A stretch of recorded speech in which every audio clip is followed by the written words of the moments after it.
আমাদের আজকে শিকারের শুরুতেই আমরা পেয়ে গেলাম একটা শাপলা মাছ, যেটাকে সাধারণত আমাদের বাংলাদেশে শাপলা মাছ নামে পরিচিতি। দেখতে পাচ্ছেন, এটাকে হাত দিয়ে ধরা পসিবল হবে, এটা অনেক ছোট আর এগুলা তো কুইকলি চলাফেরা করতে পারে না, এই জন্য এদেরকে ধরা খুবই সহজ। এই যে দেখতে পাচ্ছেন তাদের মুখের সাইডটা, এটা হচ্ছে তাদের মুখ, উল্টা পাশে থাকে, এটা অনেক ছোট, এই জন্য এটাকে আমরা ছেড়ে দেব।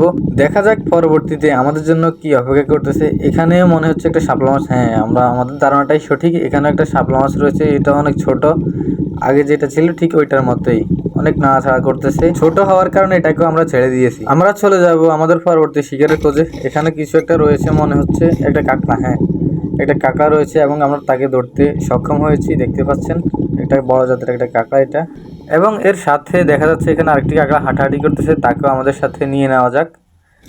দেখা যাক তাকে নিয়ে যেতে পারি কিনা। হ্যাঁ আমরা তাকে ধরতে পেরেছি, তাকে আমাদের সাথে নিয়ে নিলাম। এখানে মনে হচ্ছে বালুর নিচে আরেকটি কাঁকড়া রয়েছে, সে তাকে প্রোটেক্ট করার জন্য এমন অবস্থায় রয়েছে।